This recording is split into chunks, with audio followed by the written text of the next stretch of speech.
Three, two, one, and we are live. Good morning. Happy Valentine's Day. We'll be back in a couple.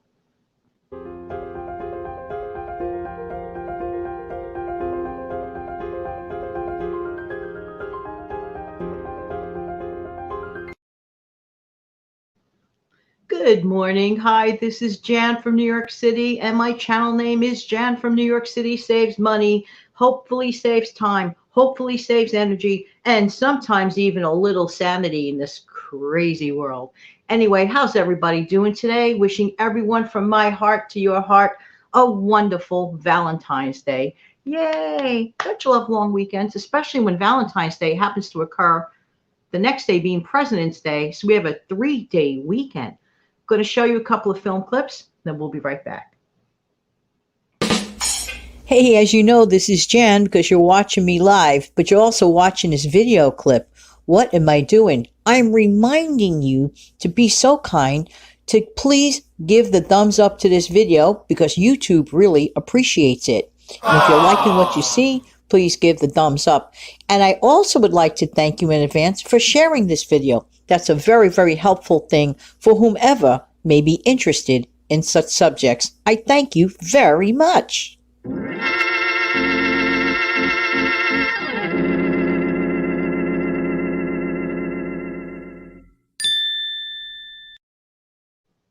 And if you are new here, welcome, welcome, welcome. If you're a veteran here, thank you, thank you, thank you. And thank you for everyone for being here, whether it's live or on playback. Hang out 1 second. Hey, thank you so much for being here. Welcome, welcome, welcome, new subscribers. Thank you, thank you, thank you, veteran subscribers. Hey, and if you're here for the very, very first time, hope you're not here as a hit and run. Stick around and subscribe. This channel uploads practically every day and guaranteed Mondays, Wednesdays, and Fridays at this time. I am on live every Monday, Wednesday, and Friday at 6:15 a.m. So come on over and stick around. And of course, sometimes I come on randomly on the weekend. That's why it's imperative for you to tap on the bell, the notification bell, so you know of the next upload whenever. Okay, I want to get started with some feel-good story. Yesterday, I was cleaning out my mom's stuff, and I went through one of her bookcases. And when my mother's vision was better, because in her latter years, she really lost a lot of vision, and she was actually legally blind. So she couldn't appreciate the joy of reading. So I came across this old-timey classic, Who Couldn't Use a Little Chicken Soup for the Soul? Now, this is the sequel, the second one. It's actually called A Second Helping of Chicken Soup for the Soul. Oldie but goodie book. My mom loved it, and I could understand why she did. So having gone through some of the stuff, I said, there's no way that I am not going to read you one little bit of it today. So get your coffee or your tea and kick back. I will come to the comment section as soon as I'm finished with this, and it's not long, but it is a powerful story. That I can assure you. So get comfy cozy, okay? Okay. The name of this is called The Cowboy Story, and it's on page 239 of the book, okay, in case you have it. Okay, when I started my telecommunications company, I knew I was going to need salespeople to help me expand the business. I put the word out that I was looking for qualified salespeople and began the interviewing process. The salesperson I had in mind was experienced in the telemarketing communications industry. In the telemarketing communication industry, knew the local market, had experience with various types of systems available, had a professional demeanor, and was a self-starter. This is what this gentleman was looking for. I had very little time to train a person, so it was important that the salesperson hired could hit the ground running. Okay. During the tiresome process of interviewing prospective salespeople, into my office walked a cowboy. I knew he was a cowboy by the way he was dressed. He had on corduroy pants and a corduroy jacket that didn't match the pants, a short sleeve snap button shirt, a tie that came about halfway down his chest with a knot bigger than my fist, cowboy boots, and a baseball cap. You can imagine what I was thinking. not what I had in mind for my new company. He sat down in front of my desk, took off his cap, and said, Mister, I just sure appreciate a chance to be a success in the telephone business. And that's just how he said it too, business. I was trying to figure out a way to tell this fellow without being too blunt that he just wasn't what I had in mind at all. I asked him about his background. He said he had a degree in agriculture from Oklahoma State University and that he had been a ranch hand in Bartlesville, Oklahoma for the past few years during the summers. He announced that was all over now and he was ready to be a success in business. Quote, end of quote, per book.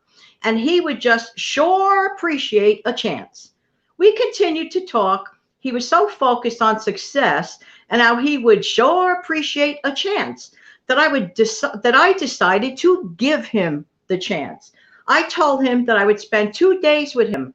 In those 2 days, I would teach him everything I thought he needed to know to sell one type of very small telephone system. At the end of the 2 days, he would be on his own.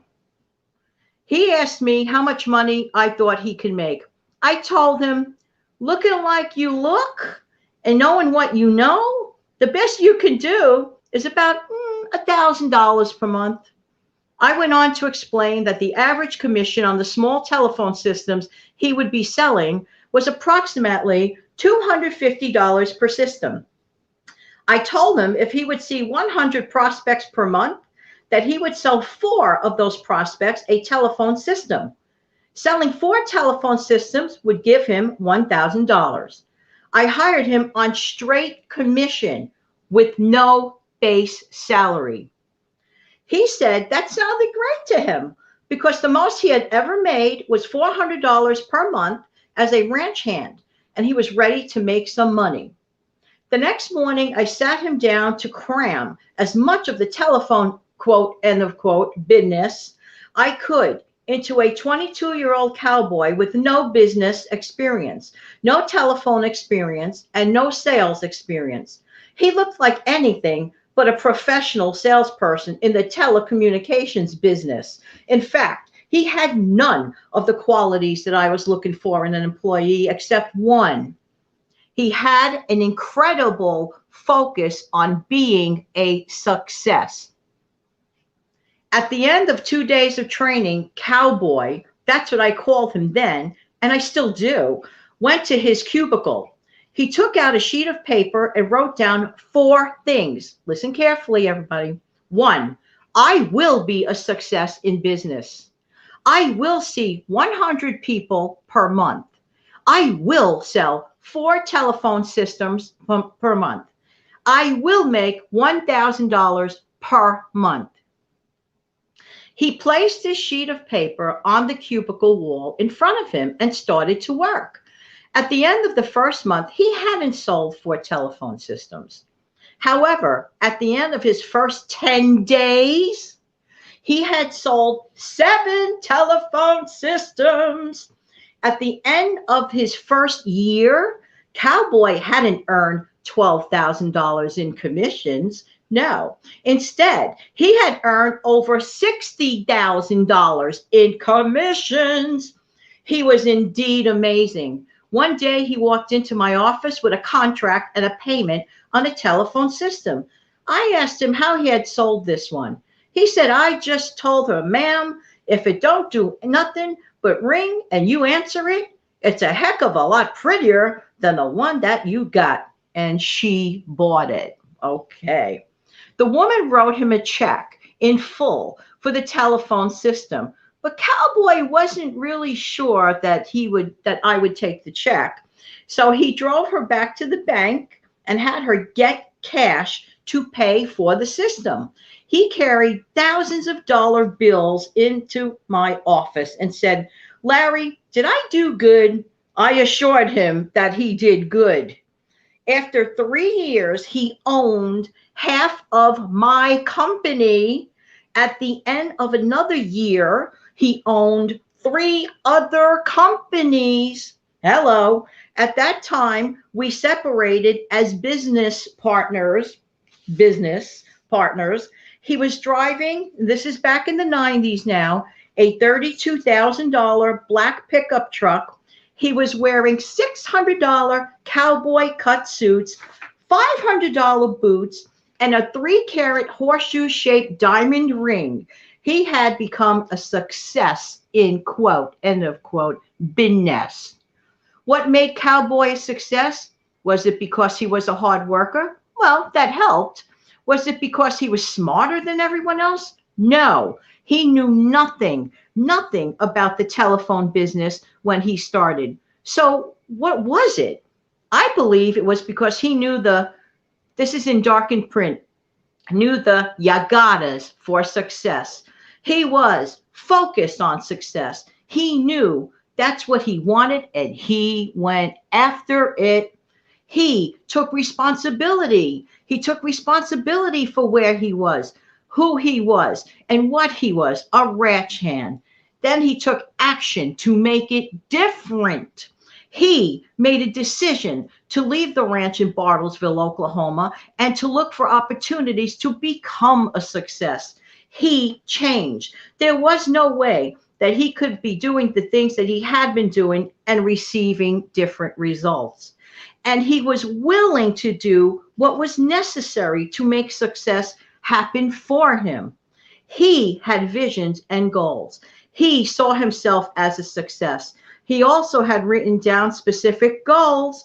He wrote down the 4 items that he intended to accomplish and put them on the wall in front of him. He saw those goals every day and he focused on those accomplishments. He put actions to his goals and stayed with it even when it got tough. It wasn't always easy for him. He experienced slumps like everyone else does. He got more doors slammed in his face and telephones in his ear than any salesperson I have ever known. But he never let it stop him. He kept on going. He asked, boy, did he ask. First, he asked me for a chance. Then he asked nearly everyone he came across if they wanted to buy a telephone system from him. And his asking paid off. As he likes to put it, even a blind hog finds an acorn every once in a while. That simply means that if you ask enough, eventually someone will say yes. He cared. He cared about me and he cared about his customers. He discovered that when he cared more about taking care of his customers than he cared about taking care of himself, it wasn't long before he didn't have to worry about taking care of himself. Most of all, Cowboy started every day as a winner. He hit the front door expecting something to be good to happen. He believed that things were going to go his way regardless of what happened. He had no expectations of failure, only an expectation of success. And I found that when you expect success and take action on that expectation, you almost always get success. Cowboy has made millions of dollars. He has also lost it all, only to get it all back again. In his life, as in mine, it has been that once you know and practice the principles of success, they will work for you again and again. He can also be an inspiration to you. He is proof that it's not environment, it's not your education, it's not technical skills and ability to make you a success. He proves that it takes more. It takes the principles we often so overlook or take for granted. And these are the principles of the Yagatas for success. And this was written by Larry Winget. Was that a story? Or was that a story? What did you get from that? I got the first thing when I first read it, I says, oh my goodness, how offensive to anyone who may be a cowboy. And then I kept reading on and on. Well, but you know what? The good news is that potential employer, well, not employer per se, salesperson thingy, said yes, he did unlock the key and the door. But that's nice. And he did train the gentleman. But the gentleman took matters into his own hand. And I'm going to go over these 4 points and then I'll get to the comment section. I did not forget you. 1, he indicated and stuck this on a wall. I think we should all do this today. I really do. I really, really do. 1, I will be a success in business. 2, I will see whatever the amount you need to see people per month, whatever your goal is, business. 3, I will sell, he wrote, 4 telephone systems per month. Whatever your goal is, indicate that. 4, I will make blank number of dollars per month. You know, it's so simplistic, but it was powerful. Powerful. Let me get to the comments.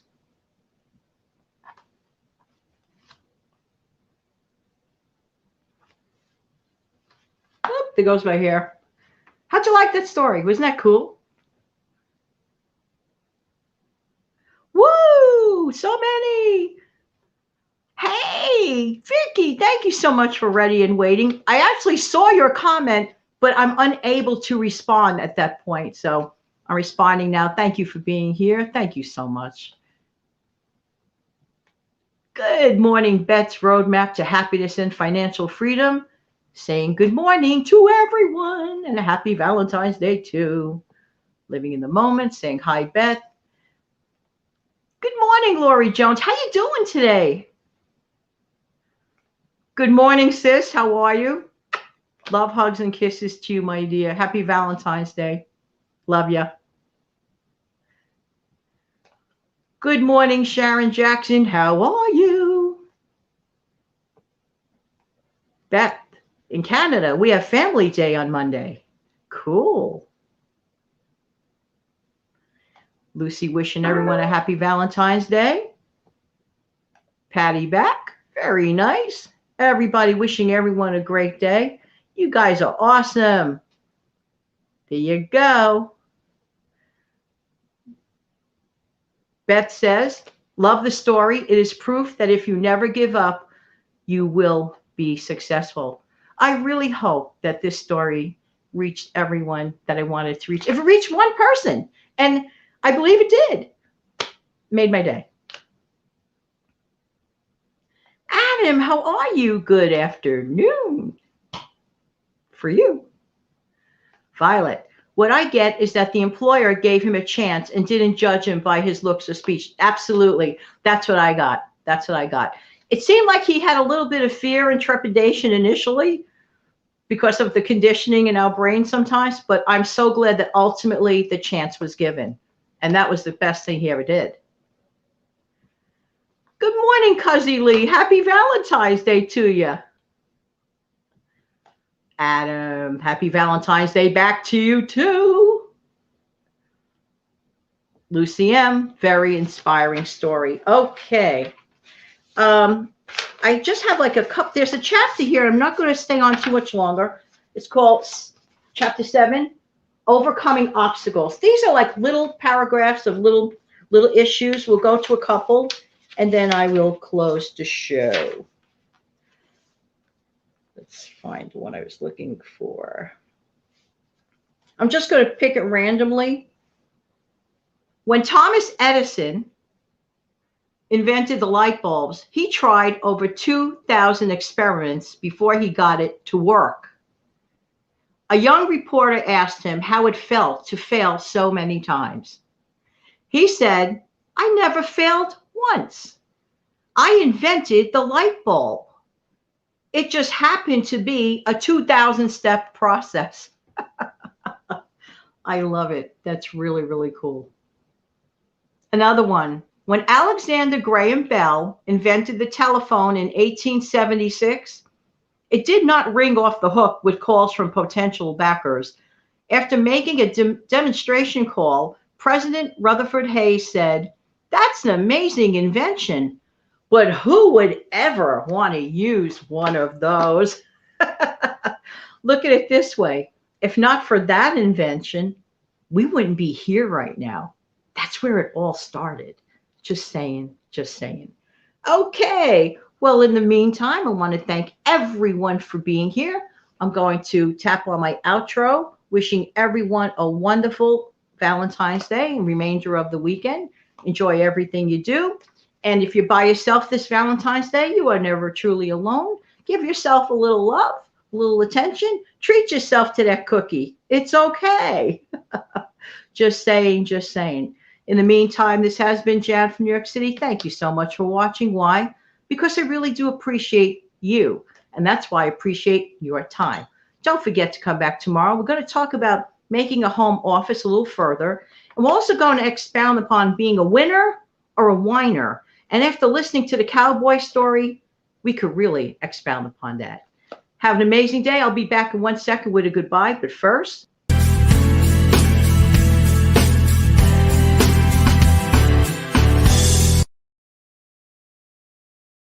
keep learning, everybody. Have a great day.